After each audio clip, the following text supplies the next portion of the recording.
बड़ी ज़रूरी और अहम बात, हज़रत वासफ अली वासफ साहब रहमतुल्लाह अलैह लाहौर दी नगरी दा बेताज बादशाह अल्लाह दा वली और दानिशमंद बहुत वड्डा। आप दी एक एक गल सोने दे कलम नाल लिखण वाली है। हज़रत वासफ अली वासफ साहब आप ना लैक्चर देंदे पे सन, गल बड़ी ध्यान नाल सुनियो। हज़रत वासफ अली वासफ रहमतुल्लाह अलैह लैक्चर पे देन ते इशफाक अहमद साहब ना जिन्हां दा मैं अगे भी तज़किरा कीता है, कदी जिन्हां दा मैं नाम लैना ना तुसीं इन्हां नूं यूट्यूब ते सुनिया करो, गूगल ते जाके इन्हां दा नाम सर्च करिया, फिर तुहानूं पता लगेगा भी कारी साहब जी दी गल करदे पे किड्डा वड्डा बंदा है, फिर और पता चलेगा। वासफ अली वासफ रहमतुल्लाह अलैह लश्कर आप तकरीर पे करन, तबलीग पे करन, इशफाक अहमद साहब कोल बैठे सन, वो भी दानिशमंद सी, पढ़े लिखे, दो भी प्रोफैसर। वासफ अली वासफ साहब अंग्रेजी के प्रोफैसर होए ने, अंग्रेजी दे इंग्लिश दे बड़े वड्डे। आप कहन लगे ए जुमला जरा अपने ज़हन च बिठाना जो हुण मैं जिहड़ा बोलन लगा तवज्जो दे नाल। आप फरमान लगे संगियो बेलियो अपने घर दे अंदर डिसिप्लिन नाफज नहीं करना, अपने घर दे अंदर डिसिप्लिन नाफज नहीं करना, मुहब्बत नाफज करनी। एनू जरा गौर करने वाली गल है, एनू जरा समझना जी तो फिर अगे चलने। डिसिप्लिन नाफज नहीं करना भी एने बजे तो लैके एने बजे नाश्ता होगा, इस तो बाद नाश्ता बंद, एने भी खाना होगा, इस तो बाद खाना बंद, इत्थे इंज करना ही, इत्थे इंज करना, जुत्ती इत्थे रखनी है, फलाना काम इत्थे करना। जिवें असीं अपने बच्चों नूं एक टाइम टेबल दे छड़े इंज इंज करना है। फिर वेखो फकीरां दी गल, साडी गल हो रही, फकीरां दी गल हो रही। कहन लगे घर दे अंदर डिसिप्लिन नहीं नाफज करना, मुहब्बत नाफज करो। इशफाक अहमद साहब कोल बैठे सन, बोल पे कहन लगे हजूर तुसीं आंदे हो भी मुहब्बत नाफज करो, भी मुहब्बत पैदा करो, घर दे विच मुहब्बत रखो, प्यार रखो, ते बच्चियां दी तरबियत किवें होएगी, बच्चियां दी तरबियत किवें होवेगी। ते आ फरमान लगे बाबा इशफाक अहमद तेरा काम है कहना, मुहब्बत फैलाना, अगों तरबियत अल्लाह दे जुम्मे रख, अल्लाह करेगा। आप फरमाते ने तू हजरत नूह अलैहिस्सलाम दे पुत्र दी गल नहीं सुनी, अल्लाह दा नबी सी ना हजरत नूह, ते पुत्र ने कलमा ही नहीं पढ़िया, अब्बे दे घर भलिया सी, हजरत नूह अलैहिस्सलाम दे घर रहा सी, कोई तरबियत में शक हो सकता? दसो ना, बोलो, हो सकता शक? फरमाया नहीं, सख्ती नाल नहीं, मुहब्बत नाल, मुहब्बत नाफज कर, घर दे अंदर प्यार नाफज कर। फरमाया हजरत नूह दा पुत्र हो के ते प्यो दा ना फरमान हो सकता, ते तू की चीज, असी की चीज आ? तुसी ये ना सोचो भी मैं अपने पुत्र नूं सीधे राह ते ला ही छड्डना, ला के छड्डना। अही सख्ती करने घर दे अंदर, डिसिप्लिन, एने बजे एने बजे एने बजे, क्या की चीज? वासफ साहब फरमांदे ने मुहब्बत, मुहब्बत रख घर दे विच, ओदे विच फिर की है? आप फरमांदे ने मुहब्बत विच पता की हुंदा है? डिसिप्लिन विच गलती माफ नहीं हुंदी।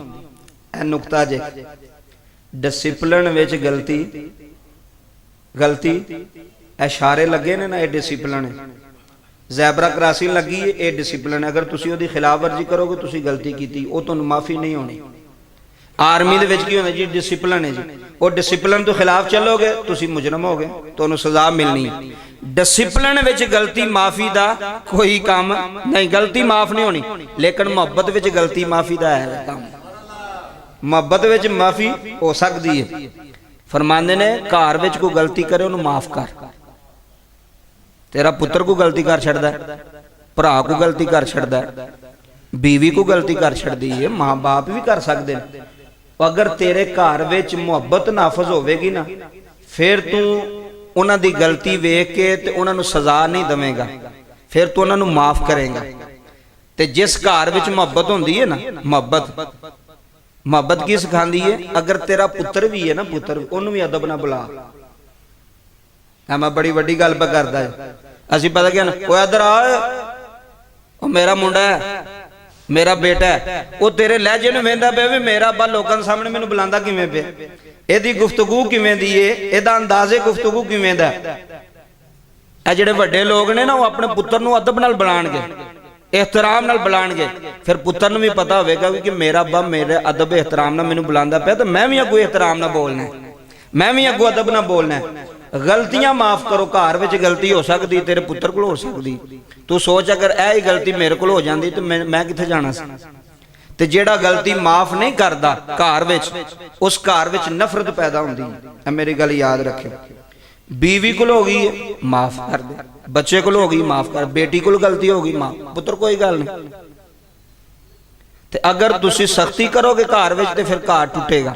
औलाद नाल भी सख्ती करन तो इस्लाम ने मना कीता है, बच्चियां नाल भी सख्ती करन तो इस्लाम ने मना कीता। सख्ती नहीं करनी घर विच, ਇਹ ਗੱਲਾਂ ਬੜੀਆਂ ਜ਼ਰੂਰੀ ਜੇ। सख्ती नहीं करनी बल्कि मुहब्बत फैलानी, घर विच मुहब्बत देनी। साडा इत्थे पता की हुंदा है, ਉਹ ਪੁੱਤਰੋ ਚੁੱਪ ਕਰ ਜਾਓ, ਅੱਬਾ ਆ ਗਿਆ ਜੀ। ਹੁਣ ਪਤਾ ਨਹੀਂ ਅੱਬਾ ਆਇਆ ਕਿ ਜਿੰਨ ਆ ਗਿਆ ਘਰ ਵਿੱਚ। ਉਹ ਸਾਰੇ ਡਰ ਗਏ ਨਾ, ਬੱਚੇ ਵੀ ਡਰ ਗਏ, ਮੁੰਡੇ ਵੀ ਡਰ ਗਏ, ਬੱਚੀਆਂ ਵੀ ਡਰ ਗਈਆਂ। ਉਹ ਚੁੱਪ ਕਰੋ, ਅੱਬਾ ਆ ਗਿਆ ਜੀ। ਜਿਵੇਂ ਕੋਈ ਦਿਓ ਨਹੀਂ ਘਰ ਵਿੱਚ ਆ ਗਿਆ, ਓਏ ਅੱਬਾ ਆ ਗਿਆ ਤੇ ਖੁਸ਼ ਹੋਣਾ ਚਾਹੀਦਾ, ਸਾਡਾ ਬਾਪ ਆਇਆ।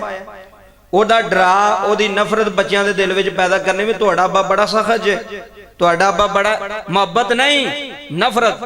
ਅੱਬਾ ਘਰ ਆ, ਕੋਈ ਗੱਲ ਨਹੀਂ, ਅੱਬਾ ਘਰ ਆ ਗਿਆ ਤੇ ਬੱਚੇ ਨੇ ਤੁਹਾਡੀ औलाद।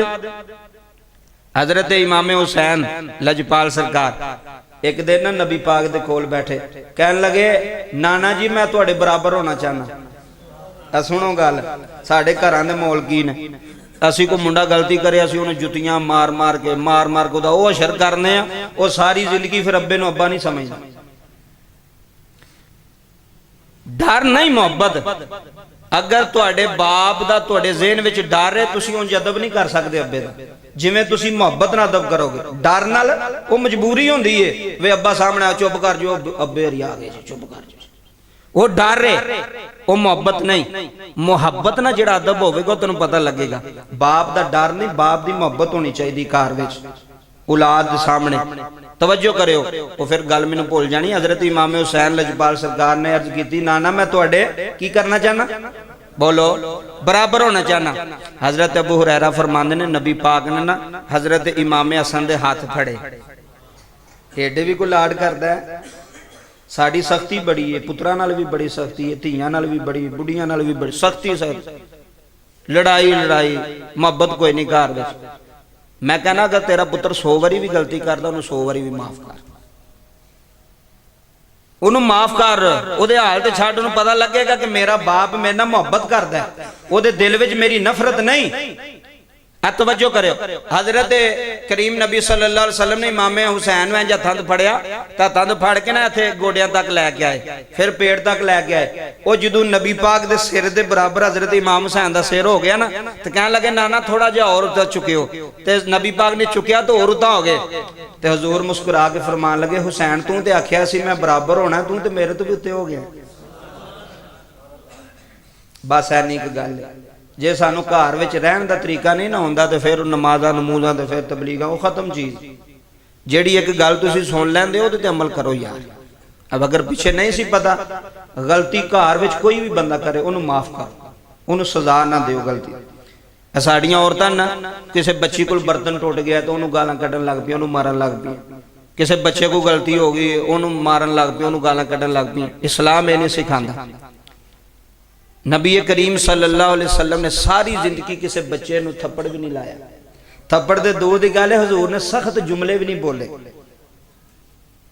इत्थे लोग आंदे ओ अब्बा नहीं समझांदा, वेखो जी मुंडा वेखो नलायक हो गया, मुंडा फिरदा अब्बा नहीं कोई गल करदा, इहनूं 2 जुत्तियां मारियां होण ते वेखो कैसा सीधा हुंदा। मैं कहा जुत्तियां नाल ते गधे सीधे हुंदे ने, जुत्तियां नाल ते खोतियां नूं दस्सिया जांदा वे तू गलत चलना पे सीधा हो। मारन नाल कोई बंदा कदी ठीक नहीं होया। तुसी मुहब्बत नाल उहदे दिल विच जगह बनाओ, अगला आप ही शर्मिंदा हो जाए कि यार मैं नहीं गलती करना, मेरा अब्बा मैनूं कुछ नहीं कहंदा, है भी मैं गलत। समझाण तो मैं मन समझाओ, लेकिन वह भी अदब दे दायरे विच रहे।